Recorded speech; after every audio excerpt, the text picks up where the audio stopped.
When I was participating in the AQ course as a student last year, I found that there were quite a few techniques from different modules that um, were very useful in applying to one big project that my students complete in microbiology. And we've been going over some of those in block two, and then swing back to a number of them in block four. And these techniques, there's a lot of overlap in them, and you're going to find as you go on that you'll see techniques popping up again, possibly giving you ideas to use them in different forms. But I found that making these small adjustments to this one project that almost every intro microbiology course at community colleges does a project very similar to this, has made a really big difference in my students' success, but also how they feel about the project.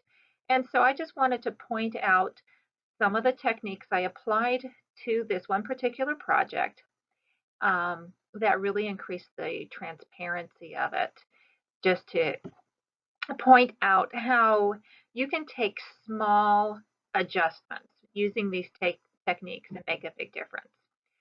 So it was also a good idea. It helped me a lot to sit down and reflect on what I achieved overall with this project, having used this project again for a semester since completing these modules. So I made this slideshow PowerPoint, and I'll go through it. It's a little bit longer than I usually record, but perhaps it can be useful to you. So this project is an unknown organism lab report. And what these students do is after they've learned the basic techniques, they will participate for 5 weeks. They get a bacterial species that they don't know what it is, but there are many different ones. So each person does not have the same one. And they need to do a series of tests and decide what tests they will do next based on the data that they received from previous tests. So it's really data driven, more like research. It's just not a plug and play kind of project where they don't have to think about the next step. They need to make decisions on what they will do next and then record their data, analyze it, and report it in a report that is styled after a scientific research article. That has been a real challenge for the students because it's a type of writing that they're not used to doing. Um, and it requires use of scientific terminology and objectivity. And if they're confused about their project, they have a hard time drawing conclusions and writing their report up correctly. So these are the techniques that I used. So first, the purpose of this was to help them improve their abstract. And their abstract is the paragraph which defines the purpose of the study and a basic summary of the outcome. There are no cliffhangers in scientific papers. You tell up front what your outcome was. So the shortcoming of this section of the report was that students would provide abstracts that were way too general and did not give any insight into the purpose of the study. They didn't understand why they were writing this introduction little paragraph.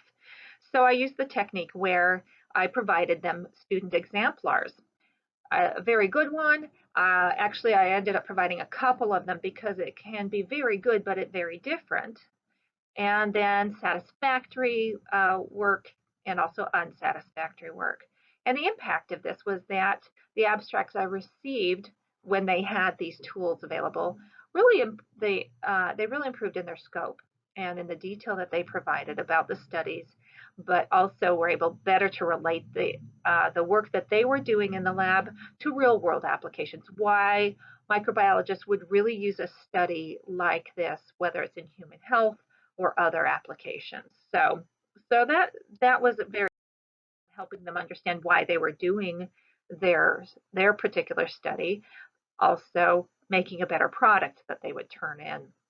The next part was really helping them use the format of a scientific research article. And what the problem was, the shortcoming was that students were skipping sections or blending them together and feeling like, and feeling is the point there. And in the scientific article, feelings don't count for much. But they felt like that they were covering all the bases. And so the technique I used was to provide templates where they could see the different criteria required. And that really helped clarify their format because each section of a scientific research article has different requirements, and so that they needed to be able to identify which type of difference in format was required for each different section. This really improved their organization of their data, and being able to organize their data made a big difference in helping them analyze their data and actually make decisions in their final steps of their experimental tests. And it resulted in an overall accuracy of identification of their organisms. Not just, but it did improve the format of their sections. So it had a greater impact than just the report. It really helped them organize their thoughts quite a bit. Another thing that they had difficulty with is, again, this objectivity and using scientific terminology, because they would write something where they said they felt like their organism was this, or I think it's this, um, and or just using visual descriptions rather than scientific terms. So that shortcoming use of lay terms in it, or describing their personal experience along the process. In learning, their personal experience is valuable. In scientific reporting, it's not desirable to include that. And so, to help them report in more objective terms and make sure that they're using the scientific terminology, I took an overall rubric for the assignment. I broke it into smaller rubrics for each section. This helps them better use scientific terminology because they could see for the section what was required, and it just made their reports better match the standards which would be required in journal publishing requirements. And the reports just were better than in previous semesters after just providing a broken down rubric rather than one overall rubric for the entire report. The last technique I wanted to point out that I added was helping the students pace their projects, because they would do all of the experimental work in lab and then procrastinate writing up the report. But they were missing out on doing some of that analysis that writing up data and looking at it helps with. They were also turning reports where they would shrug and they say, oh, I have no idea if this is what is required. And so I really needed to add something that improved transparency. I had the rubrics, I had these exemplars, and so what I did is I added staggered due dates, different sections as they were completing these lab stages. Then a stage of the report would come due, where they would bring a rough draft for peer review. That ended up being a very positive experience for them. The majority of the students brought in their rough drafts, and it was low stakes. They weren't being graded for their rough drafts on content. They brought them in, and even though not all students had a rough draft, all students had the opportunity to participate in the peer review.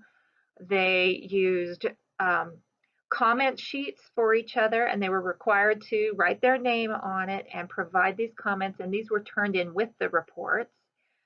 But the comment sheets were based on the rubrics, so they all had the opportunity to practice applying rubrics to actual student work. And they didn't at first know how to put comments, and so I tweaked the report sheets to better give instructions on how to provide feedback. And so those students who brought their drafts in were rewarded by getting immediate feedback without penalty for mistakes. They were able to improve upon their reports before they turned in their final draft to me. And there was a big improvement in the scientific conclusions in the final draft because they had some feedback on, they had time to sit down and come up with their data and organize it, and then they received feedback on their data reporting from a peer, and that helped them think more critically about their data and space their time out so that they could come up with their conclusions. I had a higher rate of students identifying the correct organism because they took a look at their experimental results, and instead of just going based on their feelings, they followed the data, and students felt better about it. So these are just 4 techniques that I used. It was added these spaced out over these 2 semesters that I spent in the AQ course, and I'm going to continue using them. So it was good for me to hash this out, and if you've watched this entire video, I hope it's something that'll be helpful for you too.